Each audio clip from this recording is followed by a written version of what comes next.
चलो देखो, part 31 real number का साबित करे कि 3+2√5 एक अपरिमेय संख्या है। इस टाइप का पिछले वाला पार्ट में बतला भी दिए हैं, तो ऐसे ही इसको भी मानते चलेंगे। माना कि 3+2√5 एक अपरिमेय नहीं बल्कि परिमेय संख्या है। चलो ये बोलो तो, जब ये अपरिमेय नहीं परिमेय संख्या है, जब ये परिमेय संख्या इसको हम लोग माने हैं, तो इसे p/q के रूप में लिख सकते हैं। तो इतना बराबर p/q, जहाँ q is not equal to 0 होना चाहिए। तो ये परिमेय संख्या मान लिए, तो इसे p/q के रूप में लिखा जा सकता है। पुनः अब हम लोग p/q को प्राइम नंबर में बदलेंगे, तो एक नई संख्या प्राप्त होगी जिसको मान लो r/s। देखो, p/q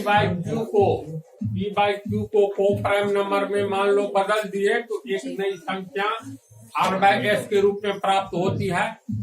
तो कैसे प्राप्त होगी, तो ये पीछे वाला पार्ट में बतला दिए हैं, है ना। तो p/q को बदल दिए को प्राइम नंबर में, तो r/s इसको हम लोग लिख सकते हैं। और 3+2√5 बराबर r/s। तू लोग चलो अब देखते चलो, अभी लिखो नहीं, इसको इतना लिखा जा सकता है। 2√5 बराबर r/s -3। 2√5 बराबर, ये हो गया लघुत्तम ले लो, s r-3s होगा। इसीलिए √5 बराबर r-3s बटा s, और 2 आएगा नीचे गुना के रूप में, तो 2s होगा। इतनी बात को समझा। फिर इसको आगे बढ़ाएंगे तो हम लोग लिख सकते हैं, और √5 बराबर r/2s -3s बटा 2s। देखो s कट गया, अब इसको लिखा जा सकता है, और √5 इसमें से मान लो 1/2 को अलग कर लेंगे, तो r/s बचेगा। 1 को r को गुना करेंगे r, और 2 को s को गुना करेंगे 2s, ना, -3/2 बचा -3/2। अब ये बोलो, बराबर के आगे वाला परिमेय संख्या है कि अपरिमेय संख्या है? फिर ध्यान दो, यहीं पर है सब समझने वाला रहस्य। ये इसको तो हम लोग परिमेय संख्या के रूप, इसको परिमेय संख्या माने हैं, तो परिमेय संख्या के रूप में p/q के रूप में लिख सकते हैं। q खाली शून्य नहीं होना चाहिए। तो p/q वास्तव में पूर्ण अंक है, तो मालूम है ना। जैसे p/q के रूप में q का मान तुमको शून्य छोड़कर कोई दूसरा मान ले लो, अब p का भी मान लो, तो जो भी मान लोगे वह परिमेय संख्या ही होगा। ताकि यह है p और q पूर्णांक होना चाहिए। पूर्णांक का अर्थ समझ रहे हो ना, दशमलव वाला अंक को पूर्णांक नहीं अपूर्णांक कहते हैं। रूट वाला अंक में जिसका पूरा पूरी वर्गमूल प्राप्त हो जाता है वो हुआ पूर्णांक। तो कोई भी पूर्णांक लोगे तो पूर्णांक में पूर्णांक से भाग देंगे, तो कोई भी पूर्णांक, मान लो p का मान माइनस में लो या प्लस में, नहीं अंतर पड़ता है, 5 ले लो, q का मान 58 ले लो, ये हो गया परिमेय संख्या। अब 5 में 58 से भाग देने पर जो भी प्राप्त हो, शेर का बच्चा शेर होगा, तो परिमेय संख्या का बच्चा परिमेय संख्या ही न होगा। जी। तो कहने का अर्थ, जब ये परिमेय संख्या है, ये पी भी पूर्णांक है, क्यू भी पूर्ण अंक है, पूर्णांक। तो दोनों का रिजल्ट भी जो आवे, पूर्णांक के रूप में आवे या अपूर्णांक के रूप में, पूरा पूरी अंक आवे या दशमलव वाला, आखिर होगा तो परमेय संख्या ही। तो इसी तरह सोचो, ये 1/2 भी है, एक भी पूर्ण अंक है, 2 भी पूर्ण अंक है, तो इसका रिजल्ट आ जाएगा 0.5। ये r/s है ना जी। तो r/s में r/s क्या है? ये परमेय संख्या को काट करके को प्राइम नंबर में बदले हैं। तो को प्राइम नंबर भी ऊपर वाला पूर्णांक होता है, नीचे वाला पूर्णांक होता है ना जी। कहोगे दशमलव में नहीं होता है, तो दशमलव तो टूट जाता है।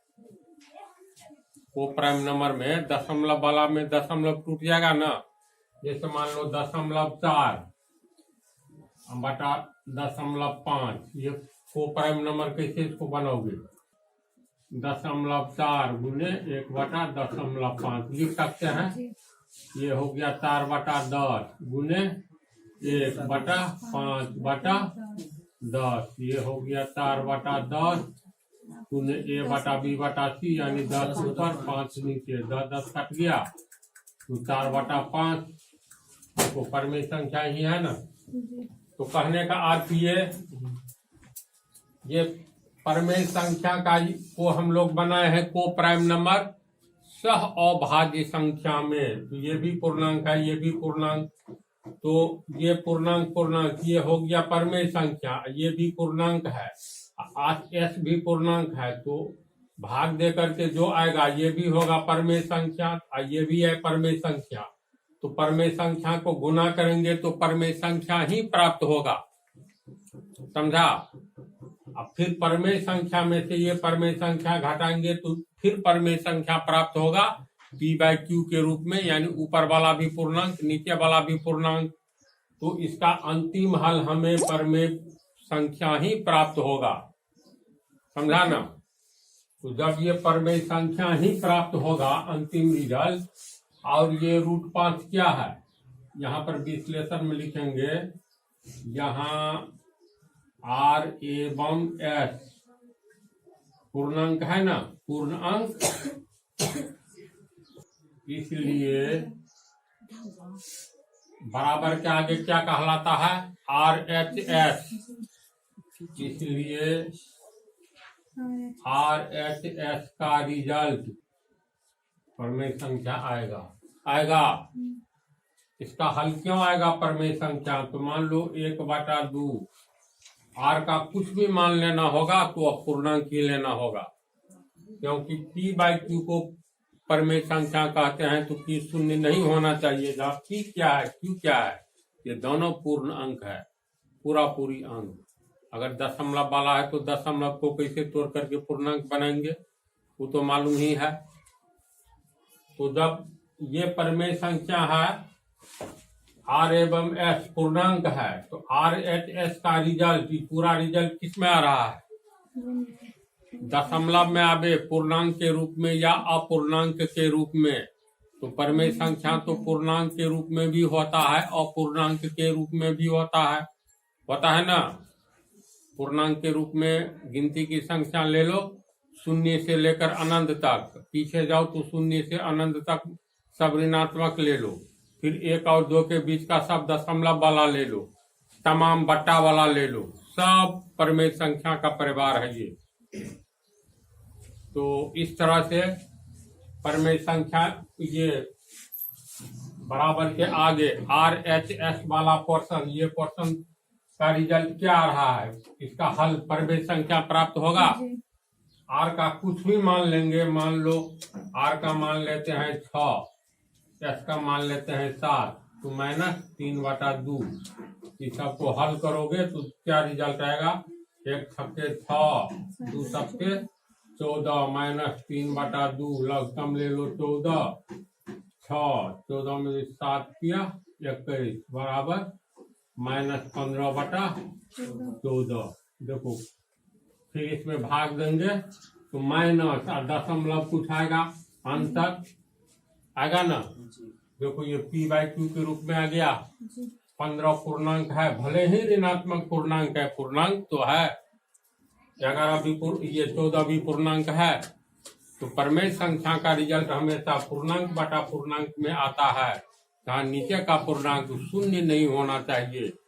तो इसका अर्थ है तमाम रिजल्ट हम लोग को आ रहा है परमेय संख्या के रूप में, यानी RHS इतना का रिजल्ट परमेय संख्या आएगा ना। और बराबर के पहले क्या है, √5 अपरमेय संख्या, इससे पहले वाला पार्ट में साबित कर चुके हैं। तो इसका अर्थ है यहाँ √5 के लिए हम लिख सकते हैं अपरमेय संख्या, अपरमेय संख्या। अब बराबर के आगे वाला हो गया परमेय संख्या। तो ये साबित जो हो गया है अपरमेय संख्या बराबर परमेय संख्या, अर्थात शेर बराबर चूहा। ये शेर बराबर चूहा कैसे साबित हो गया, जो कि संभव है, असंभव है।